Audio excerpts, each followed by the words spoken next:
तो आज की वीडियो में हम सॉल्यूशंस चैप्टर को 10 मिनट के अंदर रिवाइज कर रहे होंगे। थ्योरी पार्ट में यहाँ पे पूरा कवर करूंगा, प्रैक्टिस तुम्हें अपने हिंट से करनी पड़ेगी।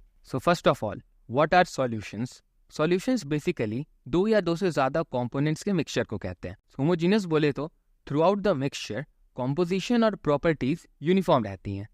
अब जो कंपोनेंट्स होते हैं उनमें से सॉल्वेंट वो कंपोनेंट होता है जो सबसे ज़्यादा क्वांटिटी में हो और सॉल्यूशन के फिजिकल स्टेट को डिटरमाइन करता हो। बाकी के सारे कंपोनेंट्स को सॉल्यूट कहते हैं। अब जो ये सॉल्यूशंस होते हैं वो मेनली 3 टाइप्स के होते हैं। गैशियस सॉल्यूशन जिनमें सॉल्वेंट गैस होता है, लिक्विड सॉल्यूशंस जिनमें सॉल्वेंट लिक्विड होता है, और सॉलिड सॉल्यूशंस जिनमें सॉल्वेंट सॉलिड होता है। ये एनसीईआरटी की ही टेबल है, सारे एग्जांपल्स याद कर लेना, इजी क्वेश्चंस आ जाते हैं। अब आगे बढ़ते हैं अपने नेक्स्ट टॉपिक पर, दैट इज सॉल्युबिलिटी। किसी भी सब्सटेंस की सॉल्युबिलिटी एक पर्टिकुलर सॉल्वेंट में उस सब्सटेंस का मैक्सिमम अमाउंट होता है जो कि हम उस सॉल्वेंट में डिसॉल्व कर सकते हैं at a particular temperature. Solubility बहुत से फैक्टर्स पे डिपेंड करती है, जैसे कि nature of solute and solvent, in general like dissolve like. That means solute solvent में तभी डिसॉल्व होगा जब उनके बीच के इंटरमॉलिक्यूलर इंटरैक्शंस सिमिलर होंगे, जैसे कि पोलर सॉल्यूट्स पोलर सॉल्वेंट्स में डिसॉल्व होते हैं, वहीं non polar solutes non polar solvent में डिसॉल्व होते हैं। सेकेंड फैक्टर होता है टेम्परेचर। अगर सॉल्वेशन का प्रोसेस एंडोथर्मिक है तो टेम्परेचर बढ़ाने पे एज पर द ले चैटेरियल्स प्रिंसिपल इक्विलिब्रियम वहां शिफ्ट होगा जहां हीट कम है, दैट इज सॉल्यूशन साइड पे, एंड हेंस सॉल्युबिलिटी भी इंक्रीज होती है। वहीं अगर सॉल्वेशन का प्रोसेस एक्सोथर्मिक है तो टेम्परेचर बढ़ाने पे एज पर द ले चैटेरियल्स प्रिंसिपल इक्विलिब्रियम वहां शिफ्ट होगा जहां हीट कम है, that is solute solvent side पे, एंड हेंस सॉल्युबिलिटी डिक्रीज होती है। इसके बाद आता है हमारा third factor, that is pressure.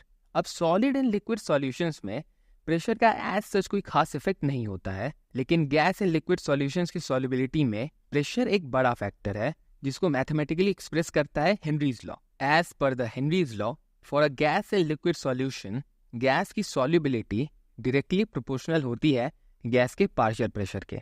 अगर हम यहाँ सॉल्युबिलिटी के लिए मोल फ्रैक्शन यूज करें तो हमें कुछ ऐसा एक्सप्रेशन मिलता है जहाँ पे के है हेनरीज कांस्टेंट, जो कि टेम्परेचर के डायरेक्टली प्रोपोर्शनल होता है। अब इसके बाद अपना नेक्स्ट टॉपिक है राउल्ट्स लॉ। राउल्ट्स लॉ कहता है कि for a liquid and liquid solution हर एक कंपोनेंट का वेपर प्रेशर उसके मोल फ्रैक्शन के डायरेक्टली प्रोपोर्शनल होता है। अब इसको समझाने के लिए अगर एक liquid and liquid solution consider करें तो वेपर फेज में जो टोटल वेपर प्रेशर होगा वो दोनों कंपोनेंट के पार्शियल प्रेशर के सम के इक्वल होगा, that is P total is equals to P A plus P B. And as per Raoult's law हम पी ए को P naught A chi A और पी बी को P naught B chi B लिख सकते हैं, जहाँ पे P naught ए और पी नॉट बी ए और बी के वेपर प्रेशर्स हैं प्योर सॉल्वेंट में, जो कि कॉन्स्टेंट्स होते हैं। अगर काई बी की जगह 1 माइनस काई ए सब्स्टिट्यूट करें तो हमें ये एक्सप्रेशन मिलता है। इसी चीज को अगर वेपर प्रेशर वर्सेस मोल फ्रैक्शन के ग्राफ में प्लॉट करके देखें तो कुछ ऐसा ग्राफ मिलता है। इससे डायरेक्ट क्वेश्चंस आते हैं तो ध्यान रखना। अगर ध्यान से देखो तो काई ए और काई बी मोल फ्रैक्शंस हैं सॉल्यूशन फेज में। अगर हमें वेपर फेज में मोल फ्रैक्शंस चाहिए तो मोल फ्रैक्शन ऑफ ए होगा P A upon P total and mole fraction of B होगा P B upon P total. अब एक स्पेशल केस लेते हैं। अगर दोनों सॉल्वेंट में से एक solvent let's say B non volatile हो तो क्या होगा? सिंपली वेपर फेज में सिर्फ ए के मॉलिक्यूल्स होंगे, हेंस बी का पार्शियल प्रेशर 0 हो जाएगा और हमें ये एक्सप्रेशन मिलेगा।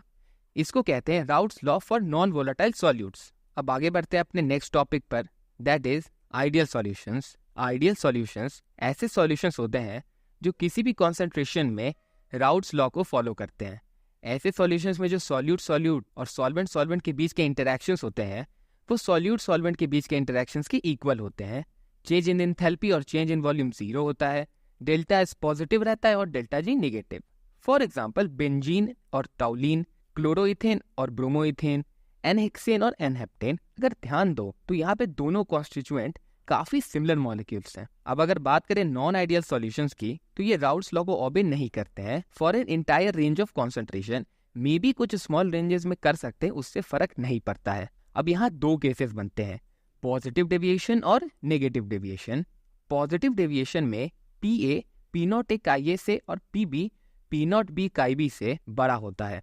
दैट मीन्स ऐसे सॉल्यूशंस में सॉल्यूट सॉल्यूट और सॉल्वेंट सॉल्वेंट के बीच के इंटरैक्शंस सॉल्यूट सॉल्वेंट के बीच के इंटरैक्शन से ज़्यादा स्ट्रांग होते हैं। इनमें चेंज इन एंथैल्पी और change in volume greater than 0 होता है। डेल्टा एस और डेल्टा जी आइडियल सॉल्यूशंस की ही तरह पॉजिटिव और नेगेटिव रहता है रिस्पेक्टिवली।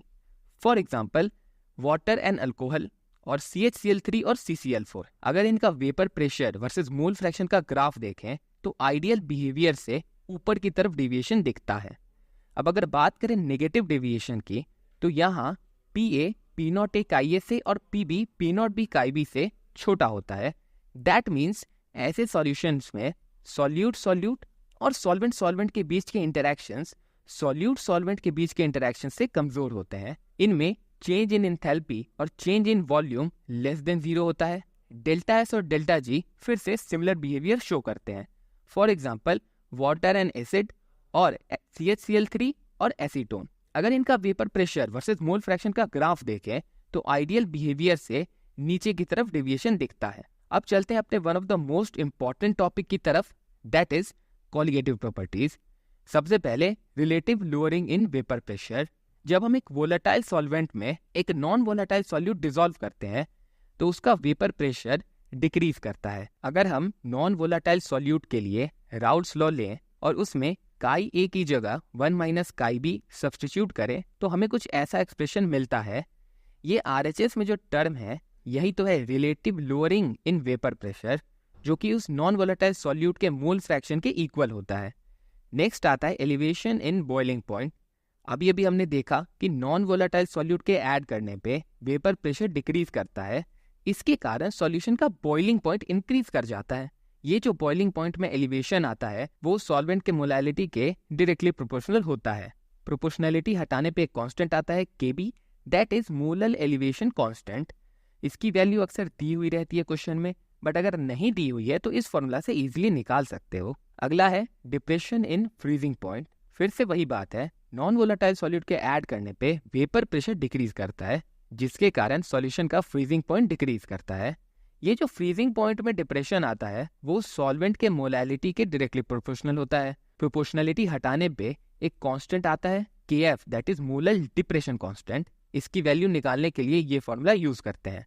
हमारा लास्ट कॉलिगेटिव प्रॉपर्टी है ऑस्मोटिक प्रेशर। सपोज करो एक सेमी परमिएबल मेम्ब्रेन है जिससे सिर्फ सॉल्वेंट मॉलिक्यूल्स पास कर सकते हैं। तो अगर हम इसके राइट साइड पे सॉल्वेंट रखें और लेफ्ट साइड में सॉल्यूशन रखें तो सॉल्वेंट मॉलिक्यूल्स सॉल्वेंट से सॉल्यूशन की तरफ मूव करेंगी थ्रू दैट मेम्ब्रेन। इसी को ऑस्मोसिस कहते हैं।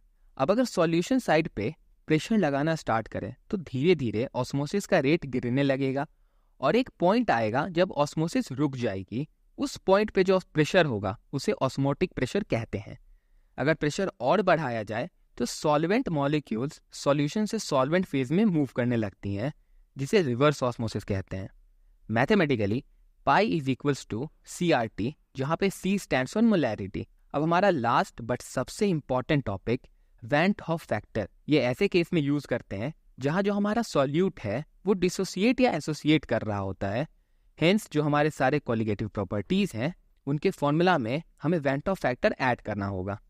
Mathematically I is equals to normal molar mass upon abnormal molar mass, या फिर observed colligative property upon calculated colligative property, या फिर total number of moles after dissociation और association upon total number of moles before dissociation और association. Dissociation के case में I is equals to 1 + n-1 alpha होता है और एसोसिएशन के केस में I is equals to 1 + 1/n-1 alpha होता है। यहाँ पे n है नंबर ऑफ मोल्स डिसोसिएटिंग और एसोसिएटिंग और अल्फा है डिग्री ऑफ डिसोसिएशन और एसोसिएशन।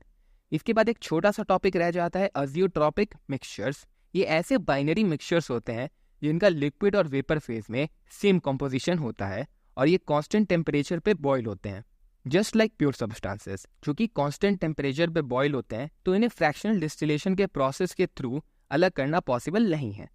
ऐसे सॉल्यूशंस दो टाइप के होते हैं, मिनिमम बॉइलिंग और maximum boiling. Minimum boiling azeotropes positive deviation वाले सॉल्यूशंस फॉर्म करते हैं, वहीं maximum boiling azeotropes negative deviation वाले सॉल्यूशंस फॉर्म करते हैं।